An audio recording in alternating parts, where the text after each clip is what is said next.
여호와는 나의 빛이요 나의 구원이시니 내가 누구를 두려워하리요. 여호와는 내 생명의 능력이시니 내가 누구를 무서워하리요. 군대가 나를 대적하여 진칠지라도 내 마음은 두렵지 아니하며 내가 여호와께 청하였던 것이 한 가지 있는데 그것을 구하리니 곧 내가 나의 성전에 거하며 여호와의 집에 거하며 여호와의 사모하는 마음으로 주에게 예배드리기 소원합니다.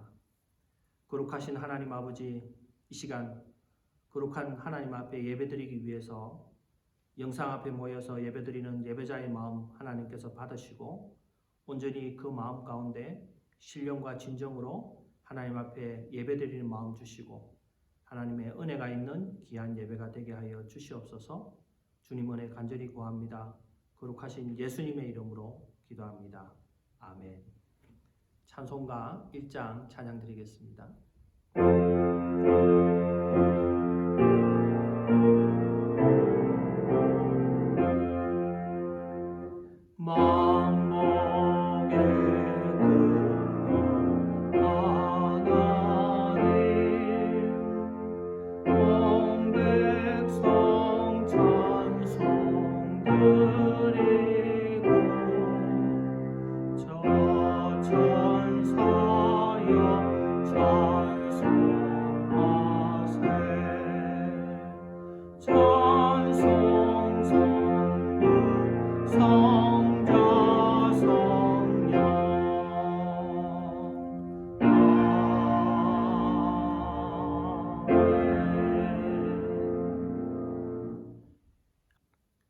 기도하겠습니다.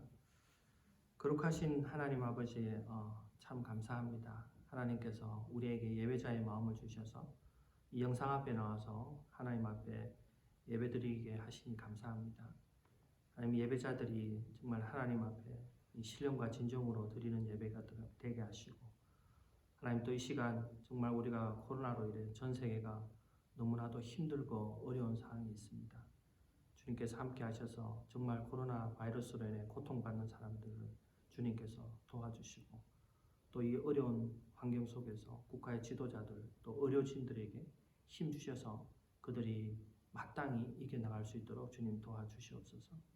이 시간 하나님께서 함께 하시고 온전히 은혜 내려주실 줄 믿고 이 모든 말씀 거룩하신 예수님의 이름으로 기도합니다. 아멘. 오늘 함께 나누실 말씀은요, 요한복음 6장 1절부터 15절까지 말씀입니다. 저희가 같이 한 목소리로 봉독하도록 하겠습니다. 그 후에 예수께서 갈릴리 바다 곧 디베랴 바다 건너편으로 가심에 큰 무리가 따르니 이는 병인들에게 행하시는 표적을 봄이러라. 예수께서 산에 오르사 제자들과 함께 거기 앉으시니 마침 유대인의 명절인 유월절이 가까운지라. 예수께서 눈을 들어 큰 무리가 자기에게로 오는 것을 보시고 빌립에게 이르시되 우리가 어디서 떡을 사서 이 사람들로 먹게 하겠느냐 하시니 이렇게 말씀하심은 친히 어떻게 하실 것을 아시고 빌립을 시험코자 하시니라. 빌립이 대답하되 각 사람으로 조금씩 받게 할지라도 200데나리온의 떡이 부족하리이다. 제자 중 하나 시몬 베드로의 형제 안드레가 예수께 여짜오되 여기 한 아이가 있어 보리떡 5개와 물고기 2마리를 가졌나이다. 그러나 그것이 이 많은 사람에게 얼마나 되겠삼나이까? 예수께서 가라사대 이 사람들로 앉게 하라 하신대 그곳에 잔디가 많은지라 사람들이 앉으니 수요가 5천쯤 되더라. 예수께서 떡을 가져 축사하신 후에 앉은 자들에게 나눠주시고 고기도 그렇게 저희의 원대로 주시다.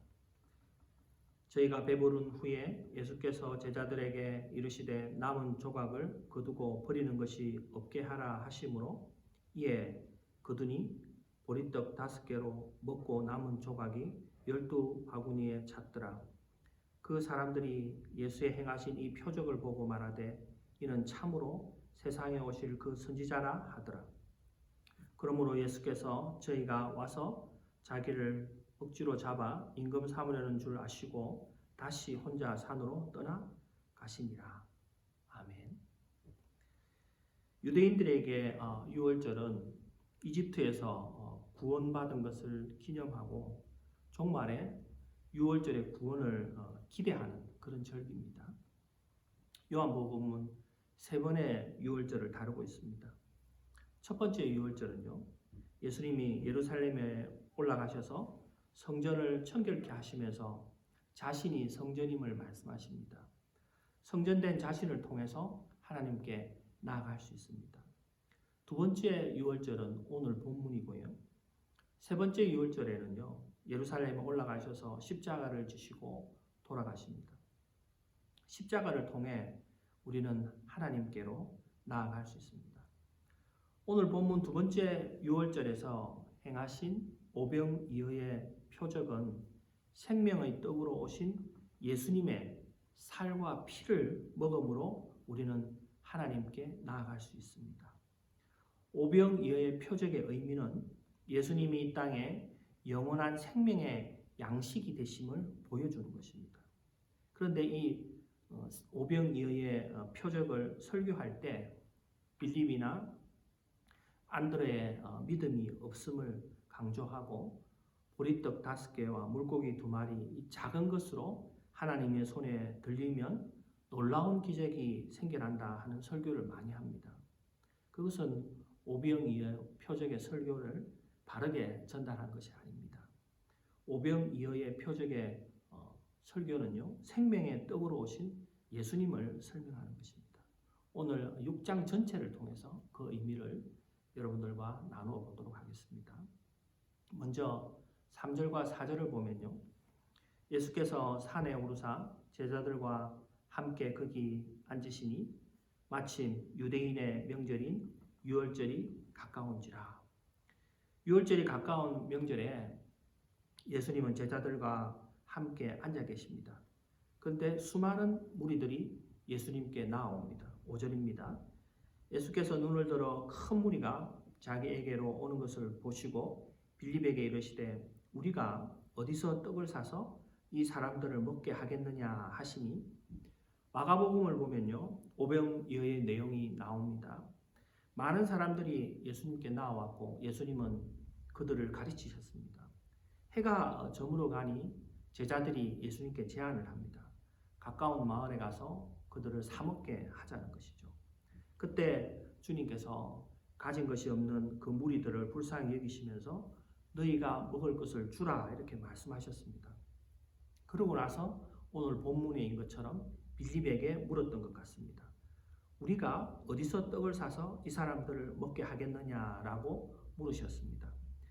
예수님이 빌립에게 물으신 이유는요, 예수님이 오르신 언덕은 벳세다 언덕인데요, 그 벳세다 언덕 마을 근처에서 오병이어의 표적을 행하셨습니다. 빌립과 안드레는 벳세다 사람입니다. 그래서 예수님께서 빌립에게 물으셨던 것입니다. 빌립에게 이들을 먹이고 싶은데 어디에서 가서 이 먹을 것을 사서 먹일 수 있느냐 이렇게 물으신 거죠. 근데 6절에 보면 우리가 어한 내용들이 나옵니다. 이렇게 말씀하시면 친히 어떻게 하실 것을 알고 아시고 빌립을 시험코자 하시니라. 예수님은 기적을 통해서 이들을 먹일 계획을 가지고 계셨습니다. 그래서 빌립에게 물으신 것입니다. 주님은 빌립에 무엇을 시험하기를 원하셨을까요? 빌립이 어떻게 대답하기를 주님은 기대하셨을까요? 빌립이 주님이 원하시면 하늘에서 떡을 만들 수도 있는데 가게에 갈 필요가 있겠습니까? 이런 대답을 원하신 걸까요? 오병이어의 의미를 먼저 알고 대답하기를 원하신 걸까요? 결코 오병이어를 알 수 없습니다. 여기서 주님께서 빌립을 시험코자 하심이라 할 때 이 시험은요, 좋은 의미의 시험입니다. 이는 빌립의 믿음을 더하기 위함이라는 그런 시험이라는 의미입니다. 7절에 보면요, 빌립이 대답하되 각 사람으로 조금씩 받게 할지라도 200데나리온의 떡이 부족하리다. 예수님은 빌립의 대답에서요, 성인 5,000명, 남녀 아이를 다 포함하면 10,000명의 사람들을 도저히 먹일 수 없다는 것, 그리고 어느 가게 가서도 10,000명의 사람들 떡을 살 수 없다라는 것, 이것은 도저히 해결할 수 없다라는 것, 예수님이 해결할 수 없는 문제를 해결하는 사람이라는 것을 보여주기 위함이죠. 그러면서 빌립의 믿음을 더 크게 하시고 싶은 것이 예수님의 마음입니다. 빌립의 믿음 없음을 책망하기 위한 것이 아닙니다. 그때 안드레가 예수님께 다가왔습니다. 한 아이가 가지고 있던 보리떡 5개와 물고기 2마리를 가지고 왔습니다. 9절입니다. 여기 한 아이가 있어 보리떡 5개와 물고기 2마리를 가졌나이다. 그러나 이것이 이 많은 사람에게 얼마나 되겠사옵나이까? 마가복음의 기록을 보면요, 주님이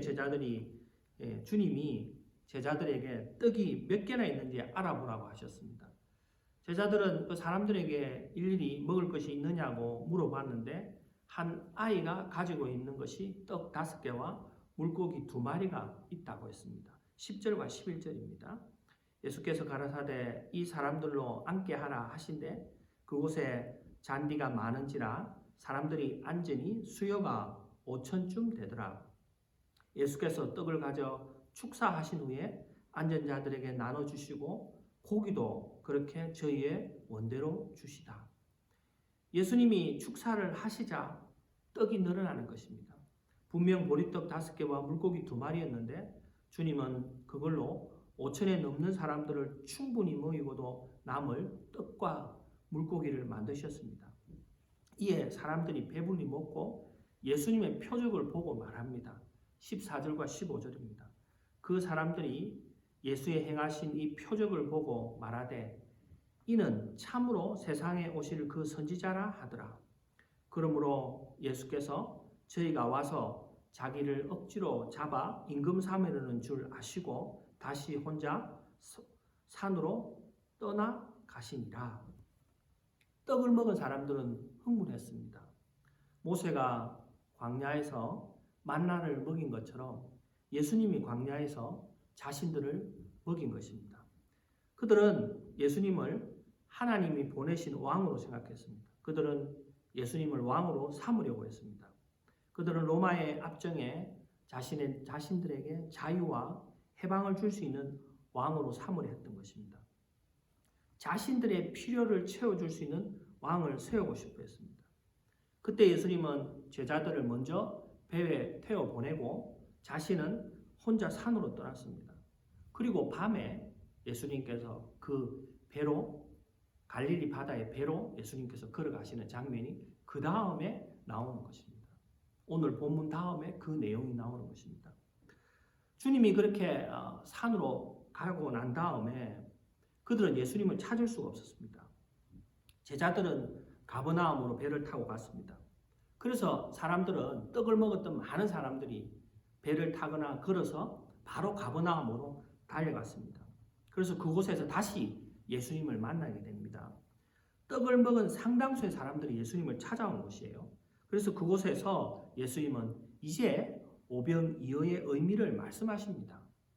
요한복음 6장 26절에 보면요, 예수께서 대답하여 가라사대 내가 진실로 진실로 너희에게 이르노니 너희가 나를 찾는 것은 표적을 본 까닭이 아니요 떡을 먹고 배부른 까닭이로다. 예수님은 그들에게 표적의 의미를 깨달은 것이 아니라 떡을 먹고 배부른 까닭이라고 말씀하십니다. 유대인들은 예수님을 자신의 필요를 채워주는 왕으로 생각한 것입니다. 그들은 주님과 함께 있으면서 자신들의 필요를 채우려고 했던 거죠. 그래서 주님을 따라온 겁니다. 그들은 단지 예수님이 떡을 주시는 존재, 그 떡에만 관심을 가지고 있었습니다. 그래서 예수님은 이렇게 말씀하십니다. 27절에 썩는 양식을 위하여 일하지 말고 영생하도록 있는 양식을 위하여 하라. 이 양식은 인자가 너희에게 주리니 인자는 아버지 하나님의 인치신 자니라. 예수님은 단지 떡을 얻기 위한 삶을 살지 말라고 말씀하십니다. 주님이 말씀하신 이 의미는요, 단지 먹는 것을 위한 삶, 조금 더 편하고 잘 살기 위한 삶을 사는 것에 인생의 목적을 두지 말라는 것이에요. 그것이 바로 썩은 양식을 위해서 사는 삶이라는 것입니다. 사탄이 최초로 인간을 공격할 때, 아담과 하와를 공격할 때 시험한 문제가 먹는 문제였습니다. 예수님이 광야에서 줄이시고요, 사탄에게 시험을 받으실 때도 먹는 문제로 예수님을 시험합니다. 썩을 양식을 위해서 사는 것은 먹는 문제, 우리가 닥친 문제죠. 썩을 양식을 위해서 사는 것, 똑같이 우리는 먹는 문제를 통해서 사탄에게 시험을 받는 것과 똑같습니다. 썩을 양식을 위해서 사는 것은 누구를 위해서 사는 걸까요? 자신을 위해서 사는 것입니다.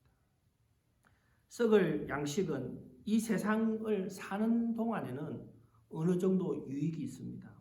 그러나 영생하는 데는 아무런 유익이 되지 않습니다. 또한 죽음 이후에는 아무 쓸모없는 것입니다. 어느 쪽을 추구하느냐, 어느 쪽에 목적을 두느냐, 이것은 인생의 근원적인 질문입니다. 먹는 양식을 위해 일할 것인지, 생명의 양식을 위해 일할 것인지, 우리의 삶은 그것을 선택하도록 되어 있는 것입니다. 그때 우리의 인생의 가치가 달라지는 것이죠. 그래서 예수님은 영생하도록 하는 양식을 위해서 살라고 하십니다. 영생하도록 하는 삶은요, 하나님을 위해서 사는 삶입니다. 그러자 사람들이 예수님한테 다시 물었습니다. 28절에 우리가 어떻게 하여야 하나님의 일을 하오리까? 그러자 예수님은 의외의 대답을 하십니다. 29절입니다. 하나님께서 보내신 이를 믿는 것이 하나님의 일이니라 하시니, 예수님을 믿는 것이 하나님의 일이라고 하십니다. 여기서 어떤 분들은 예수님을 구주로 믿는다고 고백하고 인정하면 예수님은 믿는 일이라 이렇게 생각할 수 있습니다. 물론 그 생각이 틀린 것은 아닙니다. 간단하게 그렇게 생각할 수도 있습니다. 그렇지만 앞에 예수님께서 말씀하신 것에 대해서 연장선에서 본다면요, 썩어질 양식을 위해서가 아니라 영생을 위해서 사는 것입니다. 이제는 세상의 부와 재물을 추구하는 것이 아니라 영원한 생명이신 예수님을 믿으면서 살아가는 것, 그렇게 삶을 이제는 목표가 달라진 거죠. 그 목표가 다른 삶을 살아가는 것, 그것이 바로 영생을 위해서 사는 겁니다. 인생의 목적이 달라진 것입니다. 예전에는 자기가 더 잘 먹고 자기와 같은 바운드리에 있는 사람들이 이기적으로 더 잘 살고 하는 것이 인생의 목적이었다면, 이제 예수님을 생각하고 영원한 삶, 그것을 생각하며 살아가는 그 인생의 목적이 완전히 달라진 거죠. 그것이 바로 영생을 이루는 삶이라는 거죠. 영원한 생명 받은 사람의 삶이라는 거죠. 그것이 영생하도록 하는 양식이며 생명의 떡이라는 것입니다. 그러나 유대인들은 이 말을 전혀 이해 못했습니다. 하나님께서 내려주시는 생명의 떡을 달라고 도리어 예수님에게 말하는 거예요. 34절입니다. 저희가 가로되 주여 이 떡을 항상 우리에게 주소서. 이제 예수님은 이해 못하는 유대인들에게 좀 더 구체적으로 영원한 생명을 주기 위해서 영원한 생명의 떡으로 오신 분이 본인이다, 자신이다, 이것을 말씀하십니다. 이해 못하는 유대인들에게 이제 직접적으로 말씀하신 거죠. 35절입니다. 예수께서 가라사대 내가 곧 생명의 떡이니 내게 오는 자는 결코 줄이지 아니할 터이요 나를 믿는 자는 영원히 목마르지 아니하리라. 예수님은 이제 자신이 생명의 떡이요 나를 믿는 자는 영원히 줄이지 않으며 영원히 목마르지 않을 것이라고 말씀하십니다. 그리고 자신이 왜 생명의 떡이 되는지 그까지 설명해 주는 거예요. 53절과 54절입니다. 예수께서 이르시되 내가 진실로 진실로 너희에게 이르노니 인자의 살을 먹지 아니하고 인자의 피를 마시지 아니하면 너희 속에 생명이 없느니라. 내 살을 먹고 내 피를 마시는 자는 영생을 가졌고 마지막 날에 내가 그를 다시 살리리니. 생명의 떡으로 오신 예수님이 십자가에서 부스러진 몸과 흘린 피가 우리를 구하는 생명의 길임을 말씀하신 거죠. 자신의 죽음이 우리에게 생명을 주는 일이라는 거예요. 그 십자가의 살과 피를 마심으로 우리는 영생을 얻습니다. 여기서 예수님의 살과 피를 먹는다는 것은요, 그분의 죽음을 믿음으로 받아들인다는 것입니다. 그것이 하늘의 생명, 하늘의 양식, 그것이 그 하늘의 음식을 우리가 먹는 것으로 예수님께서 말씀하시는 것입니다. 그 음식은요, 세상에서의 굶주림과 갈증을 해결해주는 유일한 음식이며 마지막 날에 우리를 다시 살리는 음식입니다. 천국의 사람 니쿠안이라는 책이 있습니다. 저자가 랜디 알콘인데요. 이 저자의 가족들이 2달간 가족들과 함께 이집트로 단기 선교를 간 적이 있습니다. 하루는 그곳 주민이 폐허가 되다시피 한 어느 포도원 구석에 있는 묘지로 그들을 안내했습니다. 묘비를 보니까 미국 낙농업 재벌인 보든가의 상속자 윌리엄 보든의 묘지였습니다. 그는 21살에 많은 재산과 유산을 받아서 상속받은 부자였지만 전 재산을요, 선교단체에 기부하고 중국에 있는 무슬림을 위한 선교사가 되기로 결심했습니다. 중국으로 가는 길에 그는 아람어를 배우기 위해서요, 이집트에 잠시 머물렀습니다. 하지만 그곳에서 4개월 후에 척추 수막염이라는 병에 걸려서 25살에 죽습니다. 정말 어이없고 안타까운 죽음입니다. 그런데 그의 묘지명에는요, 그리스도 안에 있는 믿음 말고는 이 인생을 설명할 수 없다입니다. 그렇습니다. 그리스도 안에 있는 믿음을 가지고 있는 사람은요, 그 사람의 죽음을 이해할 수 있습니다. 우리가 예수님으로부터 받은 생명은요, 어떠한 것과도 비교할 수 없는 것입니다. 우리는 이 세상에서 어쩔 수 없이 떡을 먹어야 살 수 있습니다. 그러나 영원히 살고자 하면 예수님을 먹어야 됩니다.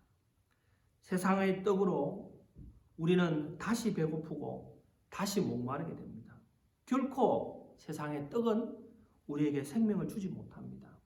오직 우리에게 영원한 생명을 주시는 분은요, 예수님밖에 없습니다. 육신을 가진 우리는 어쩔 수 없이 떡을 먹지만 우리는 영원한 생명을 바라보는 삶을 살아야 됩니다. 예수님의 살과 피를 먹음으로 영원한 생명을 받고 예수님이 주시는 영원한 생명의 가치를 깨닫고 그것을 추구하면서 살아가는 저와 여러분 되기를 축원합니다. 기도하시겠습니다. 거룩하신 아버지 하나님 감사합니다. 오늘 오병이어의 말씀을 통해서 예수님이 이 땅에 생명의 떡으로 오셔서 정말 우리를 위해서 살과 피를 찢으시고 그 살과 피를 믿음으로 받아 먹은 우리들에게 생명을 주심을 말씀해 주셔서 감사합니다. 이 세상에 무엇보다도 우리에게 가장 소중한 것이 예수님께서 주신 생명이고 그 생명을 바라보며 이 땅에 살아갈 수 있는 믿음의 사람 되게 하여 주시옵소서. 주님 은혜 감사합니다. 이 모든 말씀 거룩하신 예수님의 이름으로 기도합니다. 아멘. 찬송가 455장 찬양 드리면서 찬양 드리고 광고 말씀 드리도록 하겠습니다.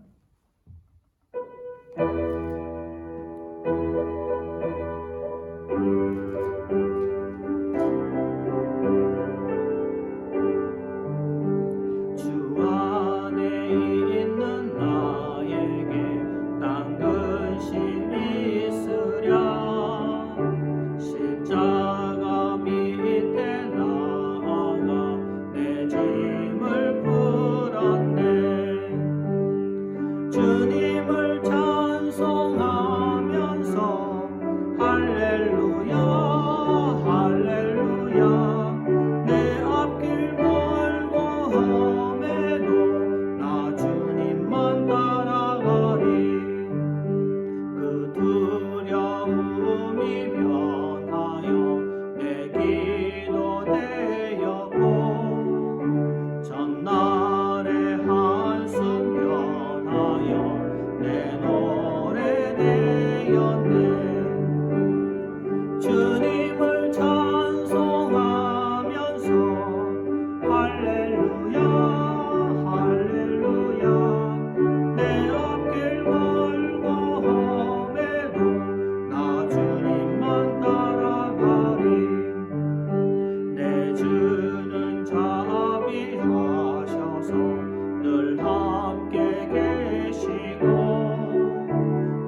말씀 드리도록 하겠습니다.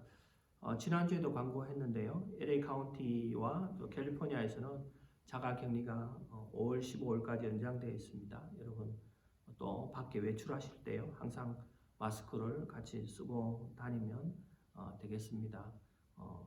그리고 혹시 또 여러분의 광고 드리는데요, 마스크가 없어서 쓰지 못하시는 분들이 있으시면 전화를 주시면 제가 마스크를 어떻게 해서 좀 구해서 드리도록 하겠습니다. 그래서 마스크가 필요하신 분들은 저에게 개인적으로 연락 주시면 감사하겠습니다.